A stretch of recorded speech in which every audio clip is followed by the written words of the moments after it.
40 il müəllimini yararsız demək olmaz. Obyektiv imtahan getməyib. Düzgün imtahan getməyib. Cəsarət Valiyeva gəldi, iclas elədi. Dedi ki, narahat olmayın müəllimələr, imtahan şəffaf olacaq. Heç kim kəsilməyəcək, heç kim çıxarılmayacaq. Ancaq imtahana girdim, bütün suallara cavab verdim. Əsərimi çaldım, qammanı çaldım. Ancaq məni qərəzli şəkildə kəsdilər.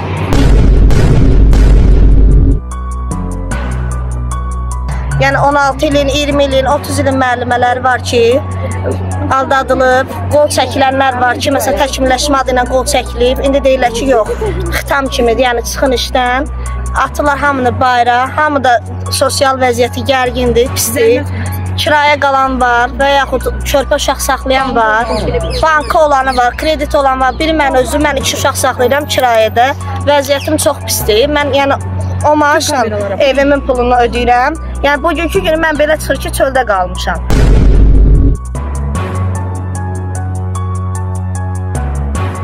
Hamını kəsiblər. Nəyə görə?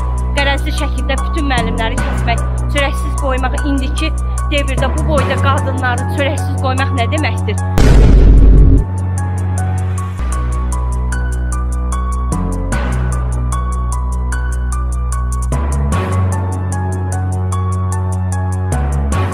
Bugünkü gün, yəni özəl və dövlət heç bir yerdə işləyə bilmədiyim halda mən uşağımı sabah necə əsgərə göndərəcəm? Müəlliməsiyəm. Məni bu güdə qoyan, danışa bilmirəm, çox həyəcanlıyım. Bəlkə bu tərəfə yiyim. İnanın ki, bu çox ədalətsizdir, çox. Belə imtahan olmaz, belə müəllimləri ləyaqsız eləmək olmaz.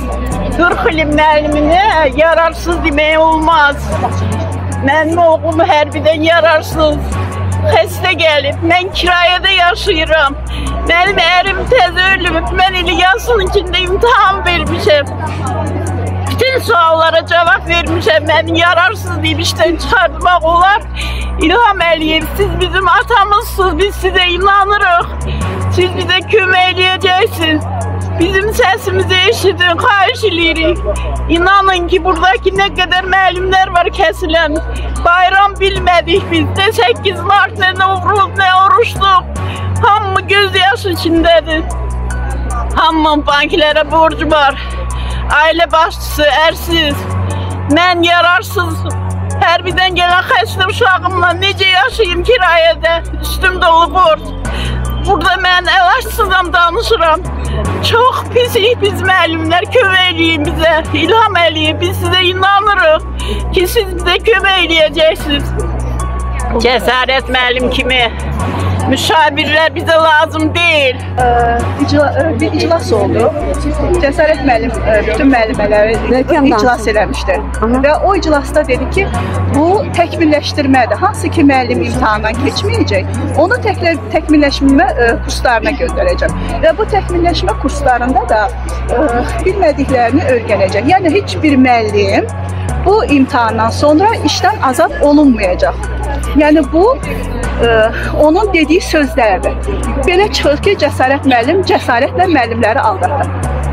Hamı imtahanda iştirak elədi və imtahanda heç bir suala cavab verməyən də kəsildi, suala cavab verən də, ifa etməyən də, ifa edən də. Yəni nə cür istədilər, proqramdan kənarda suallar verilirdi. Hələ də salırlar. Və burada mən bir şey də demək istəyirəm, vurğulamaq istəyirəm. Necə oldu? Mən 25 il işlədim, yararlı oldum. İndi isə yararsız. Biz musiqi məktəbinin müəllimləriyik. Bülbül adına Uşaq İncəsənət məktəbi 2 nömrəli. Cəsarət Valiyeva gəldi, iclas elədi. Dedi ki, narahat olmayın müəllimələr, imtahan şəffaf olacaq. Heç kim kəsilməyəcək, heç kim çıxarılmayacaq. Ancaq imtahana girdim, bütün suallara cavab verdim. Əsərimi çaldım, qammanı çaldım. Ancaq məni qərəzli şəkildə kəsdilər. Niyə? Səbəbini də demədilər. Mənə dedilər, vərəqə qol çək. Məni o cavab qane eləmədi və qol çəkmədim. Bizim müəllimlərimizin xahişi, prezidentimizə xahişimiz var ki, bu müəllimləri işinə qaytarsınlar. Yenidən işə bərpa olunmasını tələb edirsiniz. Bəli. Bu boyda müəllimləri çörəksiz qoymaq olmaz. Neçə ildir fəaliyyət göstərirsiniz? 32 ildir işləyirəm. 32 il müəlliməsiyəm. Uşaqlarım konservatoriyaya girib, musiqi kollecində konservasiya işləyənlər var. Çoxsu hamısı müəllimlərimizin savadlı kadrlardır. Hamını kəsiblər. Nəyə görə?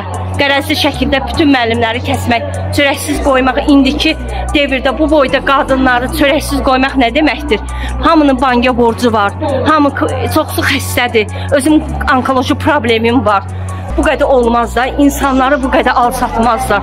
Xahiş edirəm, bunu bir tədbir görsünlər. Prezidentimizdən artıq dərəcədə xahiş edirəm, bütün qadınların adından heç kimi çörəksiz qoymasın. Hamı bir tikə çörəkdən yana məktəbdə işləyir, uşağına çörək aparır. Xahiş edirəm. İsmailova Müşkinaz. Mən 3 nömrəli Suraxanı rayon Gülara Əliyeva adına musiqi məktəbində 33 ildir müəllimə işləyirəm. Mənim 33 il stajım var. Yaşım 62-ni keçib. Həmçinin mənim qızım da bu sahə üzrə 13 nömrəli musiqi məktəbində işləyir. Onu da 19 ilin konsertmeysterdir. Bir məktəbdə onun kimi yaxşı konsertmeyster yoxdur. Direktorun öz dediyi də var, yəni video kadrlar da var.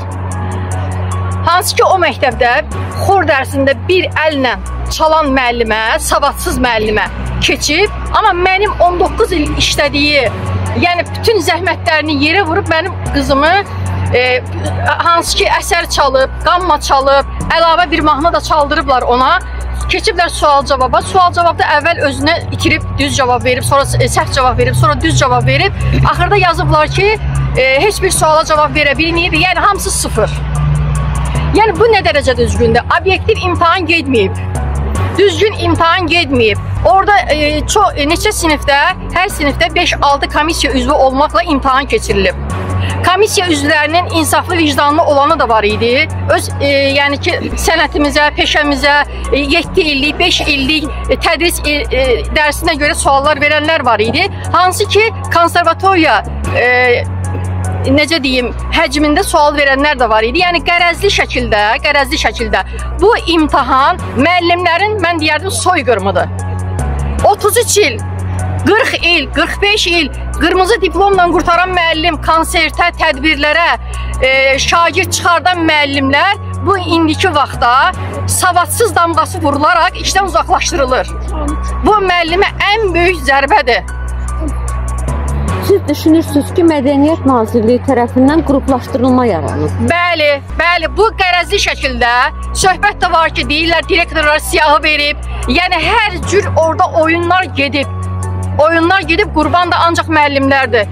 Müəllimlər var ki, xəstədir. Mən, məsələn, 60 yaşı keçmişəm, mən ancaq dərmanla yaşayıram. Cəsarət Valehov çıxışı var. Kimdir Cəsarət Valehov? Mədəniyyət Nazirliyinin müşaviri. Özü çıxış eləyir, bizdə video kadrlar da var ki, bu imtahandır, atestasiyadır, heç kim narahat olmasın, işdən çıxarılma olmayacaq. Yəni, narahat olmağa səbəb yoxdur. Ancaq imtahan ki, 1-ci ayın 28-də fevralın start verildi, imtahandan kəsilən müəllimlərin arxasınca gəldi ki, bəs kim imtahandan keçmir, o müəllimlər işdən azad olunur. İşdən də necə azad olunur? Direktorlar çağırır, deyir ki, ya buna qol çək, ya ərizə yaz, öz xoşunla gedirsən, ya da ki, əgər ərizə yazıb öz xoşunla getmirsənsə, 70C maddəsini tətbiq edirlər. Bu nə deməkdir? Müəllimə ömürlük damğa vururlar. Sabah mənim qızımın 39 yaşı var, o gedib harada işləməlidir? Mənim 62 yaşım var, mən nə pensiya alıram, nə də başqa bir gəlir yerim yoxdur. Oğlum yox, yoldaşım yox, mən nə ilə yaşamalıyam? Neçə ildir fəaliyyət göstərirsiniz? 33 il. 33 il. 33 ildə siz hansısa bir imtahanlara yönləndirilmişsiniz? Heç bir, nə kursa göndərilmə var, nə imtahan var. Təsəvvür eləyin ki, il qutarmağa 2 ay qalıb, amma bizim hələ jurnallarımız yoxdur. Biz 12 vərəq dəftərdə jurnal tuturuq. Mən sabah o dəftəri cırıb başqasını yaza bilərəm. Fərdi vərəqə yoxdur. 3 nömrəli musiqi məktəbi. Sumqayıt şəhərində Suraxanı rayonu. Suraxanı rayonu. Bəli. Müəllim, uşaqları qutarırlar, diplomları verilmir. Büdcədə pul yoxdur. Büdcədə pul olmadığına görə müəllimlər belə çörəksiz qalmalıdır. Bu nə dərəcə düzgündür? Hansı qanuna uyğundur? Biz səslənirik hörmətli prezidentimizə, Mehriban xanıma. Çünki bizim səsimizi ona çatdırmırlar. Biz məktublar yazmışıq, biz mediada, yəni ki, saytlarda biz çıxış eləmişik. Bizim heç bir səsimiz Mehriban xanıma çatmır. Biz çox xahiş eləyirik. Çox xahiş eləyirik prezidentimizdən, Mehriban xanımdan, yəni ədalət ədalət həmişə tərəfdarıdır. Prezidentimiz həmişə deyir ki, məmurlara qarşı özbaşınalıq varsa mənə məlumat verin. Biz ona görə bura yığışmışıq ki, bizim səsimizi prezidentimiz Mehriban xanım eşitsin, yəni düzgün qərar verilsin. Lazımdır müəllimlərə ikinci şans verilsin. Lazımdır müəllimləri kursa göndərsinlər, biliklərini artırsınlar. Biz imtahana etiraz eləmirik.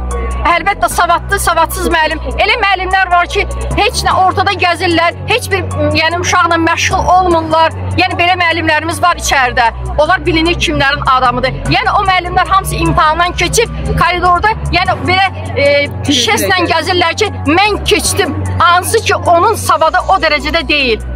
Müəllimlər var ki, konkursa uşaq çıxardılar. Müəllimlər indi qalıb ağlaya-ağlaya ki, mənim ayın 15-də uşağım konsertə çıxmalıdır. Mən deyir tələbiyə, mən necə deyim ki, mən imtahandan kəsilmişəm. Əhmədova Şəlalə. Şəlalə xanım, bura nə üçün gəlmisiniz? Bura gəlmişik ki, səsimizi möhtərəm Prezident İlham Əliyev eşitdirək. Probleminiz nədir? Problemimiz odur ki, bizi kəsib atıblar. Yəni 16 ilin, 20 ilin, 30 ilin müəllimələri var ki, aldadılıb, qol çəkilənlər var ki, məsələn, təkmilləşmə adı ilə qol çəkilib. İndi deyirlər ki, yox, xitam kimidir, yəni çıxın işdən. Atırlar hamını bayra, hamı da sosial vəziyyəti gərgindir, pisdir. Kirayə qalan var və yaxud körpə uşaq saxlayan var, banka olanı var, kredit olan var. Biri mən özüm, mən 2 uşaq saxlayıram kirayədə. Vəziyyətim çox pisdir. Mən yəni o maaşla evimin pulunu ödəyirəm. Yəni bugünkü günü mən belə çıxır ki, çöldə qalmışam. Yəni bu nə dərəcədə düzgün?dir? Neçə ildir fəaliyyət göstərirsiniz? 16 ildir işləyirəm. Baxın, 16 ildə sizi hansısa bir təkmilləşdirmə kursuna göndəriblərmi? Xeyr, heç bir zaman olmayacaq. 33 nömrəli musiqi məktəbi, Nizami rayon. Nizami rayon. Bəli. Yaxşı, bəs belə deyək, bu imtahanın adı nə idi? Sizə imtahanı? İmtahanı Cəsarət Valihov çıxdı, danışdı ki, milyonların önündə danışdı ki, efirdə, bəli, heç bir kəsilmə olmayacaq, işdən çıxarılma olmayacaq. Biz müəllimlərin bilik səviyyəsini yoxlayırıq. Amma, yəni, indi bugünkü günü kursa göndərilən də, kəsilən də hər bir kəsi deyir ki, çıxsın işdən, xitam verilsin işinə və yaxud gəlsin özü ərzə yazsın. Məcbur özü işdən çıxsın. Siz xanım, ipoteka nə ödəməsiz, işdən çıxmısınız? İpoteka deyil, kirayədir. Kirayə. Bilmirəm. Siz çəkilişdən öncə bildirdiniz ki, bizi aldatdılar. Kimlər tərəfindən aldanıldı? Komissiya tərəfindən. Adı soyadı var komissiya tərəfindən bilmirəm. Orada kimlər 5 nəfər komissiya üzvü var idi. Orada dedilər ki, nəyə pisdir ki, sizi təkmilləşməyə göndərirlər. Düzdür, mən qol çəkmədim o attestasiya vərəqəsinə, amma çəkənlər var, aldadılıb ki, yəni kursa göndərəcəyik. Burada heç bir problem yoxdur. Amma bugünkü günü hamını çağırıblar, deyirlər ki, yox, siz işdən çıxmalısınız.